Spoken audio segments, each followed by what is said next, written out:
తింగరోడు కుంగరాలు పెట్టినా గింగరాలే తిరుగుతాడంట. అలా ఉంది నా పరిస్థితి. ఎల్లప్పుడూ దరిద్ర దేవత సంచరించే నా జీవితంలోకి స్వాగతం సుస్వాగతం. నాలాగా దరిద్రం యొక్క దౌర్జన్యానికి బలవుతున్న ఎంతో మంది ధర్మ ప్రభువుల కోసం నా లైఫ్ లో జరిగిన మరో 2 ఇన్సిడెంట్స్ మీకోసం. ఈ రోజు నేను చేయాల్సిన పనులు రెండే 2 పనులు. వడ్లాండ పెట్టడం, మొక్కలకి నీళ్లు పోయడం. అవి అవగానే సినిమాకి వెళ్ళిపోదామని టికెట్లు బుక్ చేసుకుని బకెట్లు పట్టుకుని వడ్లాండ పెట్టడానికి వచ్చేసా. వంగును వడ్లాండ పెట్టినంతసేపు వెనక నుంచి మింగిన సూరిగాడు వడ్లాండ పెట్టడం అవగానే సిగ్గు లేకుండా మబ్బు చాటును దాక్కున్నాడు. ఎంత దారుణం అండి ఈ దారుణం. ఇది దారుణం కాదు, దరిద్రం. లేకపోతే ఎండబెట్టడం అవగానే ముబ్బట్టడం ఏంటి?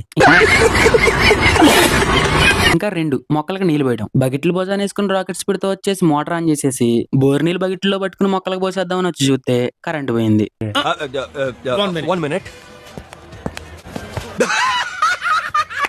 ఇంతకీ ట్విస్ట్ ఏంటంటే కరెంటు పోయిందని నేను అనుకున్నా. బోర్ ఆన్ లోనే ఉంది, కానీ నా దాకా వచ్చే నీళ్ళు గేట్ వాల్ కట్టేసి ఉండడంతో వేరే వైపు వెళ్ళిపోతున్నాయి. పోనీ బోర్ నీళ్ళు వచ్చిన తర్వాత ప్రశాంతంగా ఉందామంటే బోర్ నీళ్ళు రావడమే నా ఫోన్ తడిపేశాయి. అంతా బొక్కే బొక్క. మబ్బడ్డి రావడం వల్ల ఎండ బొక్క, నీళ్ళు రాకపోవడం వల్ల టైం బొక్క. దీంతో పాటు ఈ పని చేయకుండా మనం సినిమాకి వెళ్ళాం అనుకో, మా నాన్న తిక్కరేగి చూస్తాడు, బొక్కలు ఎరగ కొడతాడు. అయినా సినిమాకి వెళ్ళే టైం ఎక్కడ ఉందిలే, ఇప్పుడు వెళ్ళి ఒడ్లు పోగొట్టాలిగా. ఎప్పుడో పొద్దున ప్రపంచం లేసినప్పుడు వచ్చా, పొడుగునే టైం అయింది.